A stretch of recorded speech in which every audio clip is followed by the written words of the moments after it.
అందరికీ నమస్కారం.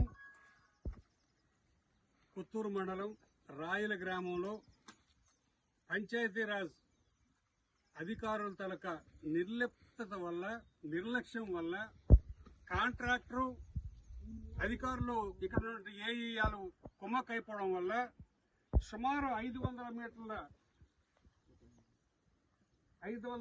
చెరువుకేమో returning wall కడతామని చెప్పి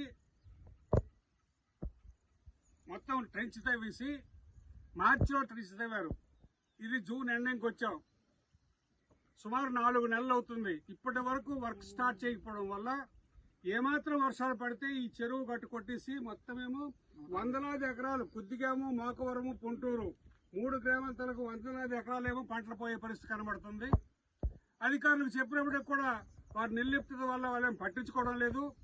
నేను జిల్లా కలెక్టర్ గారికి మీ ద్వారా అడుగుతున్నాను, వెంటనే ఎవరైతే, నాకు ఇంకొక సమాచారం కూడా ఉంది, ఈ వర్క్ మీద కూడా కాంట్రాక్టరు అధికారులు కొమ్మక్కై బిల్లు కూడా పెట్టుకున్నారని నాకు తెలియవస్తుంది. దాని మీద కూడా కలెక్టర్ ఇమ్మీడియట్లీగా యాక్షన్ తీసుకొని నువ్వు రిటర్నింగ్ వాళ్ళు వేస్తే ఇయ్యో, లేకపోతే వెంటనే మట్టితోనే ఇది పూర్తి చేయాలని